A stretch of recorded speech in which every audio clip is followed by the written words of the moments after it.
জয় গুরু বন্দে পুরুষোত্তমম পরম পিতা রাতুল শ্রীচরণে আমার শতকোটি প্রণাম প্রণাম জানাই জগৎজনী শ্রী শ্রী বড়মা শ্রীচরণে প্রণাম জানাই পরম পূজ্য পাদ শ্রী শ্রী বরদা শ্রীচরণে প্রণাম জানাই পরম পূজ্য পাদ শ্রী শ্রী আচার্য দেবের শ্রীচরণে। আপনাদের সবাইকে আমার আন্তরিক আনন্দিত জয় গুরু। সবাই কেমন আছেন? আশা করি সবাই ঠাকুরের দয়ায় ভালো আছেন, ভালো থাকুন, এই প্রার্থনা ঠাকুরের কাছে রাখছি আমি। জয় গুরু। ঠাকুরের কথা আলোচনা করতে গেলে আমাদের বড় মার কথাও চলে আসে। ঠাকুর বলেছেন, আমি আর বড় মা বড় বউ একই। আমি যদি মেয়ে রূপে জন্মগ্রহণ করতাম তাহলে ঠিক বড় বউর মতনই হতাম। আসছে শ্রাবণ মাস, আমাদের মায়েদের প্রত্যেক দিন মাতৃ সম্মেলন করার দিন, আনন্দের দিন চলে আসছে। ঘরে ঘরে মাতৃ সম্মেলন হবে, সবাই ডিপি ওয়ার্কস করব, একসাথে মিলে একসাথে আনন্দে হাত মিলিয়ে আমরা মাতৃ সম্মেলন করব ঠাকুরকে নিয়ে। যাই হোক, বড় মার নানা দিব্যলীলা কাহিনী রয়েছে, নানা ঘটনা রয়েছে তার জীবনে। আমরা সবাই কিছু না কিছু সবাই জানি। বড় মা কিছুই পারতেন না, কিন্তু কোনো কিছুতেই বড় মার না ছিল না। সব কিছুই বড় মা মাথা নাড়িয়ে বলতেন পারবেন, কিন্তু কোনো কিছুই পারতেন না। পায়েস রান্না করতে বললে পায়েস রান্না করতে পারতেন না। যে তালের ক্ষীর বানাতে একবার বলেছিল, তখনও তিনি সে তালের আঁঠি শুদ্ধ দুধে জাল দিয়ে খেতে দিয়েছিলেন। জিনিস নষ্ট করতেন। একবার ভাত রান্না করতে গিয়ে ভাতের জল শুকিয়ে গিয়েছিল। মানে সব কিছুতেই তিনি জানতেন না, তো তিনি আবার কোনো কিছুতে না করতেন না। ওই করতে করতেই তিনি শিখেছেন। বড় মাকে জিজ্ঞাসা করেছিলেন, তাহলে আপনি বলতেন, বলে কি ওই করতে করতেই তো আমি আজ এক্সপার্ট হয়ে গেছি, না হলে কি আর পারতাম? যদি পারি না বলে যদি ছেড়ে দিতাম, চেষ্টা না করতাম, তাহলে তো আমার আর শেখাটা হতো না। যাই হোক, যে ঘটনাটা আজকে আমি শেয়ার করব, এটা হচ্ছে বড় মা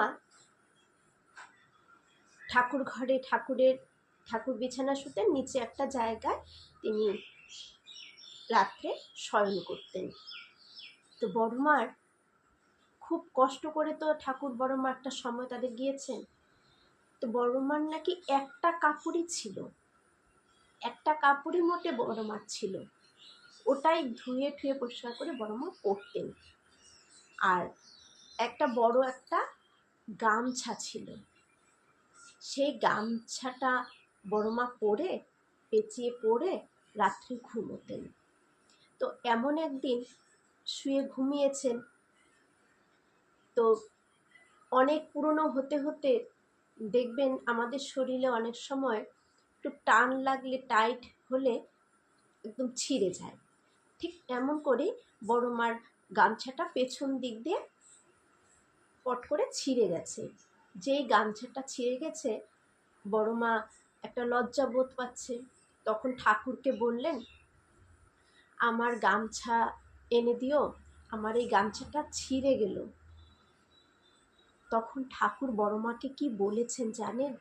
ঠাকুর বড় মাকে বলেছেন, আজ যা কইলে আর কোনোদিন এটা কইও না।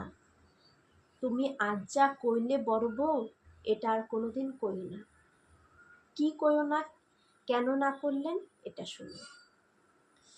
তখন এক দাদা, ঠাকুরের মানে সাথে যারা কাজকর্মে থাকতেন, নামটা আমি এই মুহূর্তে ভুলে যাচ্ছি, তাকে ডেকে পাঠালেন। বিরুদাই নাকি কে যে, আমার মনে পড়ছে না। তা ডেকে পাঠিয়ে বললেন যে, কর্তা মাকে গিয়ে, মানে মাতা মনমোহনী দেবীর কথা, কর্তা মাকে গিয়ে কওগা যে একটা বড় গামছা আনতে বড় বউর জন্য। উনি গিয়ে কর্তা মাকে কথাটা জানালেন, আর গামছাটা এনে কর্তা মা যেন বড় বউকে দেয়। কর্তামা গামছাটা আনলেন, এনে বড় বউকে গামছাটা দিলেন। তখন একদিন ঠাকুরকে ওই উক্ত দাদা জিজ্ঞাসা করেছিলেন যে, ঠাকুর, এটা তো আপনি এনে দিতে পারতেন, এটা বা কর্তামাকে কেন কইতে বললেন, আর কর্তামাকে দিয়ে কেন দেওয়ালেন? তখন ঠাকুর বলল, আমি এনে দিতেই পারতাম, কিন্তু আমি যদি এনে দেই তাহলে হবে কি, কর্তামা ভাববে ওই যে বউয়ের আঁচলের তলায় ঢুকে গেছে, বউ যা কয় তাই এনে দেয়। আবার খেপা মানে আমার ভাইরা ভাববে দাদা এখন বউয়ের কথা মতন চলে। তাই এই কথাগুলো, এই ভাবনাগুলো, আবার বড় বউ কি ভাবতেন?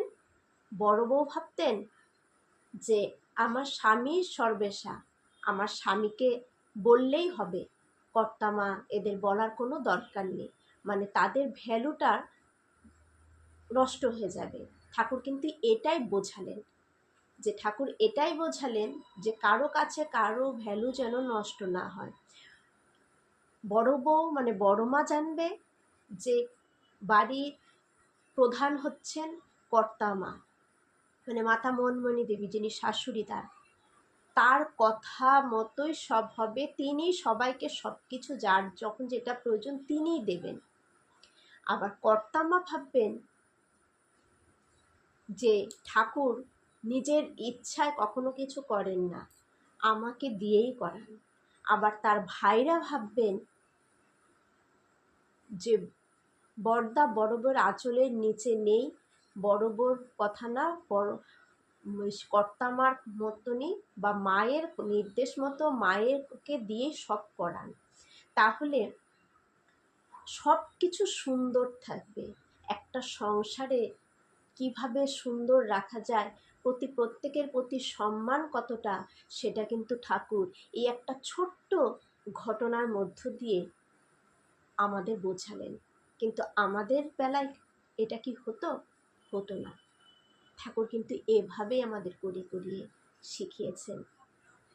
জয়গুরু, সবার মঙ্গল প্রার্থনা রাখি। দয়ালের শ্রীচরণে জয়গুরু।